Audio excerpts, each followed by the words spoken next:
Tingnan natin ang kasaysayan ng Rusya mula noong 1991. Mula noon hanggang ngayon, nagbago na ang Rusya. Rusya mahirap at mayaman ito mula sa oligarkiya hanggang sa diktadura, pero may isang bagay na nanatiling pareho. Patuloy itong nagdudulot ng digmaan at galit.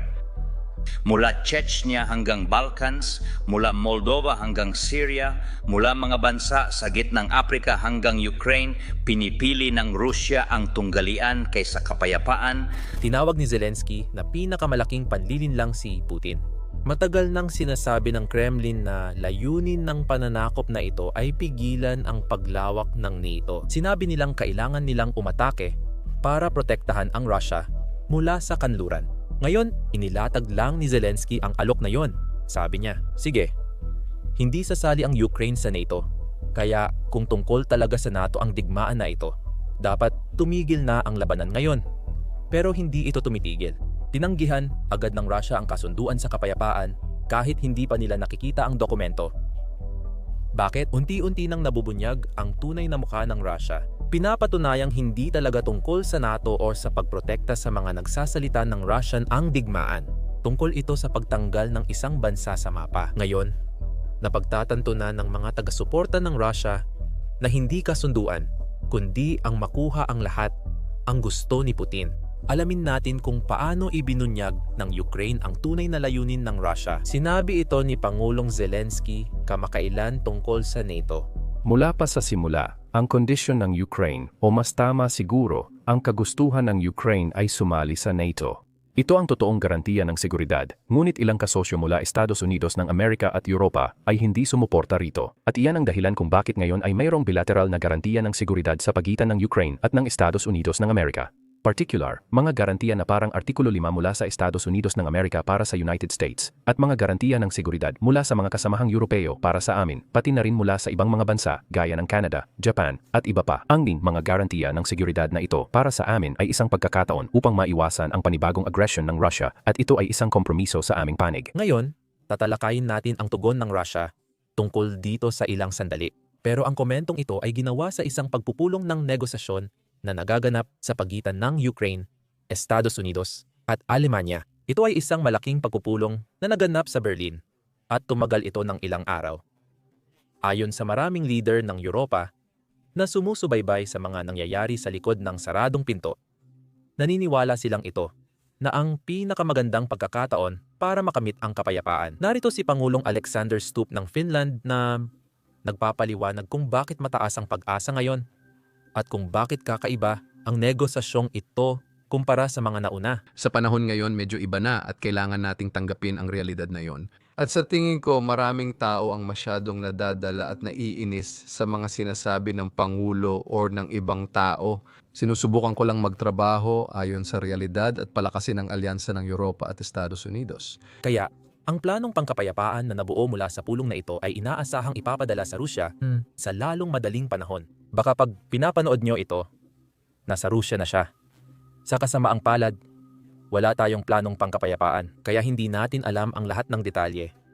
Pero may ilan tayong nalalaman base sa mga ulat na inilabas sa publiko. Ngayong narinig ng lahat sa simula ng video, handa nang isuko ng Ukraine ang pagsali nila sa NATO. Matagal nang pinaninindigan ng Ukraine ang bagay na iyan mula simula ng pananakop. Ayon kay Pangulong Zelensky, ang tanging seguridad nila ay mula sa NATO dahil iyon lang ang iginagalang ng Russia. Ngayon, handang isuko ng Ukraine ang pagsali sa NATO dahil maaaring makakuha sila ng garantiya na parang Article 5 mula sa United States at mga kasosyong Europeo. Isasagawa ito sa pamamagitan ng bilateral na kasunduan sa bawat bansa. Tulad ng NATO, ang pag-atake sa isa ay itinuturing na pag-atake sa lahat kung mabibigyan ng Ukraine ng garantiya tulad ng Artikulo 5 kapag inatake sila para na ring inatake ang buong kanlurang alyansa. Ngayon, tiyak na magandang balita ito para sa Ukraine, lalo na't sinusuportahan ng Estados Unidos ang planong ito at base sa ilang ulat, mukhang handa talaga ang United States na iparatipika ang kasunduang ito sa Senado na siyang magpapalakas dito bilang isang permanenteng kasunduan at magtitiyak na mananatili ito kahit magpalit pa ng administrasyon ng Pangulo. Kung mangyayari yon, magiging mas matibay pa itong garantiya kaysa sa Budapest Memorandum na nilagdaan noong 1974. Parang isang kasunduan lang ng Pangulo or isang executive agreement yon. Pero ang isang tratado na pinagtibay ng Senado ay mas permanente sa patakarang panlabas ng United States. Ang dahilan niyan ay dahil kailangan mo ng 66 na boto sa Senado para mapagtibay ang isang tratado. Yan ay 2/3, kaya talagang mahirap gawin. Pero para sa Ukraine, mukhang posible ito dahil may suporta mula sa magkabilang partido sa Senado at sa loob ng Estados Unidos.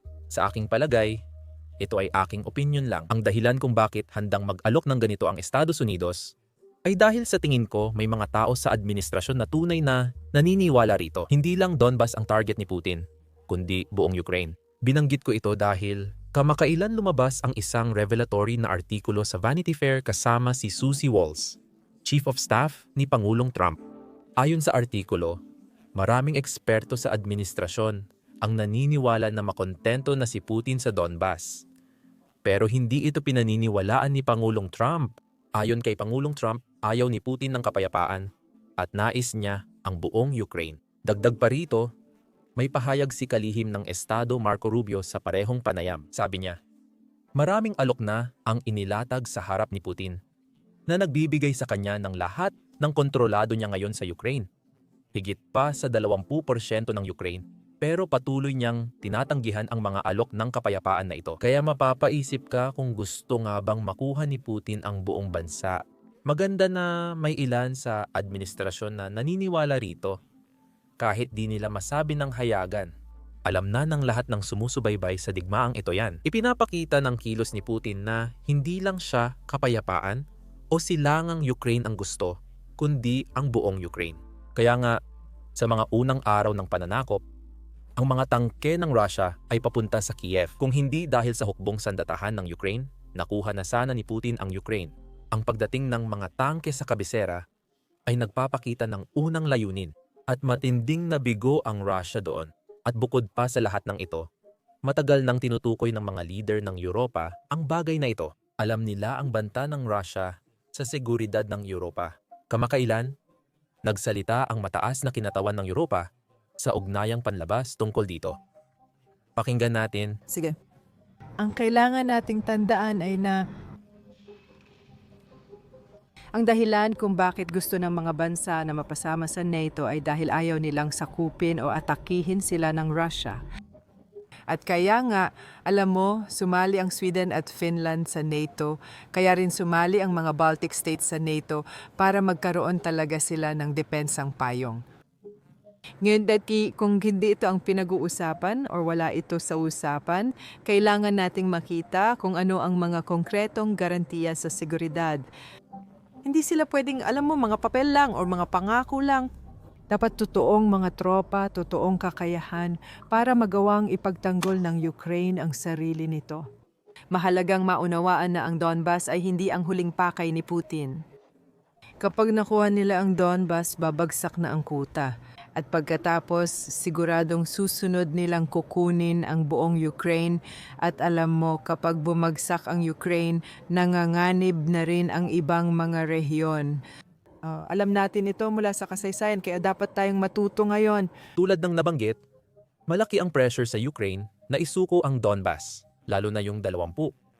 Nakasalukuyang hawak ng Ukraine, pero ayaw ng Ukraine na isuko iyon. Alam ng Ukraine kung gaano kahalaga ang lupang iyon para sa kanilang depensa. Fortress Belt ang tawag sa lupa nila. Napakadaling ipagtanggol laban sa anumang opensiba sa lugar na iyon. May mga likas itong depensang linya. At bukod pa roon, may mga depensang linya rin na itinayo ng Ukraine. Kaya magagamit ng Ukraine ang lahat ng ito para mapigilan ang hukbong Ruso. Bukod pa rito, kapag nasakop ng Russia ang bahaging iyon, magiging madali na ring masakop ng mga sundalong Ruso ang susunod na bahagi ng lupa hanggang sa iba pang malalaking lungsod ng Ukraine dahil patag lang ito. Kung makuha nila ang Donbas, kaya lumalaban ang Ukraine doon. Ayaw nilang agad ibigay iyon. Kaya gusto ni Putin na pag-usapan pa sa negosasyon. Alam niyang kailangan niyang isakripisyo ang milyon-milyong Ruso. Marahil higit pa. para makuha ang Fortress Belt na lupaing iyon. At dito napupunta sa mga komento. Narinig mo na kung bakit sumali ang Sweden at Finland sa NATO. Sumali sila sa NATO matapos salakayin ng Russia ang Ukraine noong 2022. Maraming tao ang tawag kay Putin na pinakamagaling na taga-benta ng NATO dahil sa pagsakop niya ng mga bansa. Mas marami ring bansa ang sumasali sa NATO. Kamakailan lang, nagbigay ng nakakakilabot na pahayag ang Russian Foreign Minister. Sinabi niya, ang tunay na gusto ng Russia ay bumalik sa mga hangganan noong 1997 pagdating sa NATO. Ibig sabihin, gusto ng Russia na umalis ang Sweden sa NATO. Gusto ng Russia na umalis ang Finland sa NATO. Gusto rin nitong umalis ang Poland sa NATO. At gusto rin nitong umalis ang mga Baltic states sa NATO. Sang-ayon ito sa paniniwala ng lahat. Gusto ni Putin na muling buuin ang Soviet Union. At ginagawa niya ito dahan-dahan. Pakinggan ninyo. Sigurado ako. Naniniwala kami na ang mga panukalang isinumaita namin sa Estados Unidos at NATO noong Disyembre 2021 ay nananatiling lubos na mahalaga at maaaring magsilbing panimulang punto o isa sa mga panimulang punto para sa mga ganitong pag-uusap. Salamat. At ito mismo ang bumubuo sa batayan ng mga panukalang inilatag noong Disyembre 2021 ni Pangulong Putin. Mga panukala na tinatanggihan ni Binibining Valtonin bilang hindi katanggap-tanggap dahil ayon sa kanya, mawawala raw ang isang dekadang pag-unlad sa seguridad ng Europa. Gusto kong marinig niya ang mga panukalang ito. Ito na ang huling pagkakataon para mapanatili ang mga nagawa na sa larangan ng seguridad ng Europa. Ikaw, Ngayon, sa kabila ng lahat ng ito, nakikipag-usap pa rin ang Europa sa Rusya dahil tunay nilang gustong tulungan ang Ukraine. Sinusubukan ng kansilyer ng Alemanya na maghanap ng paraan para magkaroon ng isang araw na tigil putukan sa Rusya at Ukraine ngayong Pasko. Bago ko patugtugin ang clip, gusto ko lang ipaalala sa lahat, inaangkin ng Rusya na sila ang huling bansa sa mundo na nagtatanggol ng mga Kristiyanong halaga. Inaangkin ng Rusya na sila ang huling bansa na nagtatanggol ng mga kanluraning halaga. Ngayon, parang sinasabi ng Alemanya na ipakita nila ang matagal na nilang sinasabi. Bakit hindi nila itigil ang pamamaril tuwing Pasko? Ngayong araw at kahapon, pinag-usapan namin dito sa Berlin ang magkasanib na mga panukala ng Europa, Ukraine at Amerika. Ihahain na ngayon ang mga panukalang ito sa Rusya. Nasa Rusya na ngayon kung magkakaroon ng tigil putukan bago magpasko. Gusto ko ring samantalahin ang pagkakataong ito upang muling magbigay ng isang napakalakas na panawagan sa pamahalaan ng Rusya at kay Pangulong Vladimir Putin na hayaan na ang mga mamamayang Ukranyano. Kahit ngayong Pasko. At itigilin na ang mga pambobomba at pag-atake ng mga missile na nitong mga nakaraang linggo at buwan ay halos walang patid na itinutok sa mga pasilidad ng sibilyan tulad ng mga kindergarten, ospital, at mga pasilidad ng supply ng enerhiya. Ito ay terorismo laban sa mga sibilyan. Baka naman may natitira pang kaunting dangal ang pamunuan ng Rusya at kahit papaano ay hayaang mamuhay ng payapa ang mga tao mula sa terror na ito kahit ilang araw lang ngayong Pasko. And baka it na rin ang maging simula ng makatuwiran at makabuluhang pag-uusap kung paano makakamit ang pangmatagalang kapayapaan sa Ukraine. Mukhang hindi talaga interesado ang Rusya na ipagtanggol ang mga pagpapahalagang kanluranin sa Ukraine dahil gusto pa rin nilang patayin ang mga batang Ukrainian, gusto pa rin nilang patayin ang mga mamamayang Ukrainian. Kahit noong Pasko, tinanggihan lang ng Rusya ang alok na ito. Pakinggan ninyo, nagmungkahi ang Ukraine ng tigil putukan ngayong Pasko. Ano kaya ang magiging tugon ng Kremlin dito? Yung tanong ay kung makakamit natin ayon kay Pangulong Trump ang kasunduan o hindi. Inusmandan position by Kili and by ete valino at nauunawaan din by Amerikano. Era sa pangkalatin at hindi nauunawaan. Kami ay kumbinsido dito. Kung sa roron, ang mga Ukranyano nagsisimulang mangibabaw ang kagustuhang palitan ang posibilidad ng pagkakaroon ng kasunduan ng mga panandalian at hindi pang matagalang solusyon. Malabong maging handa kami na makilahok dito. Iyan ang dahilan kung bakit gusto namin ng kapayapaan, ayaw namin ng tigil putukan para, kumbaga, bigyan ng pahinga ang Ukranya at maghanda para sa pagpapatuloy ng digmaan.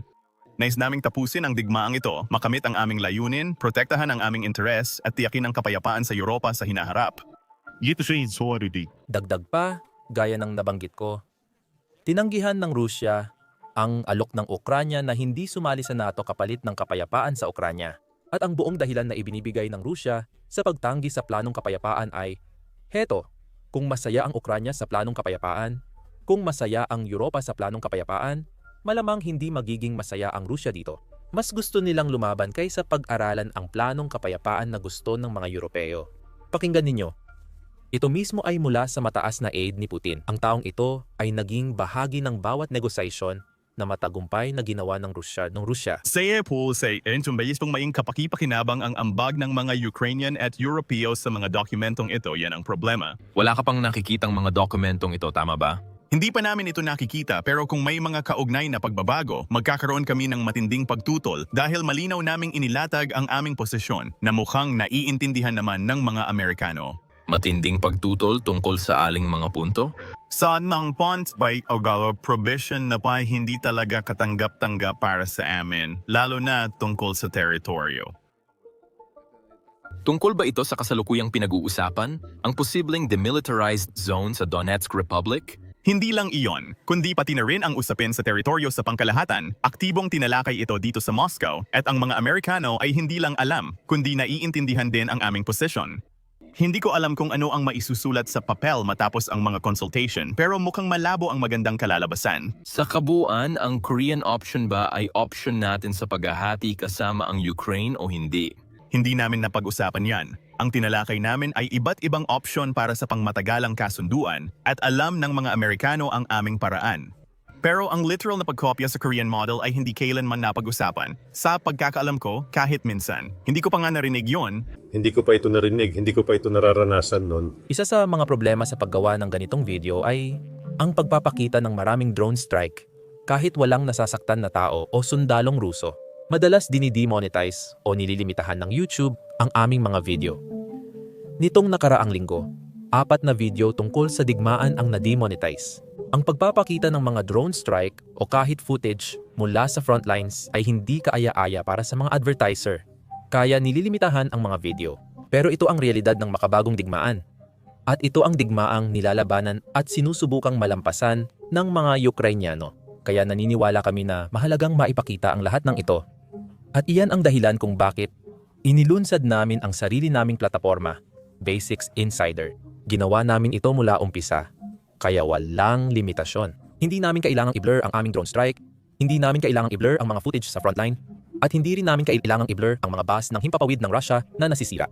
Bukod pa rito, hindi talaga kami nagpapalabas ng mga ads sa site, kaya hindi namin kailangang i-censor ang sarili namin dahil lang hindi masaya ang mga advertiser sa mga tinatalakay namin. Hindi namin pinopondohan ang site sa pamamagitan ng mga ads, pinopondohan namin ito sa pamamagitan ng inyong suporta. Kaya kung isa ka sa mga interesado sa ganitong klase ng coverage, kung gusto mong mapanood ang aming videos ng walang censorship at makuha ang exclusive content na di namin pwedeng i-upload sa YouTube, sumali ka sa basicsinsider.com. Ay click ang link sa description or iscan ang QR code sa screen. Sa pagsali, mapapanood mo lahat ng content na na-upload na namin at lahat ng mga video na i-upload pa namin sa hinaharap. Bukod pa dyan, susuportahan mo ang aming coverage at ang aming channel. Kaya maraming salamat. Ako si Sam at magkikita tayo sa susunod.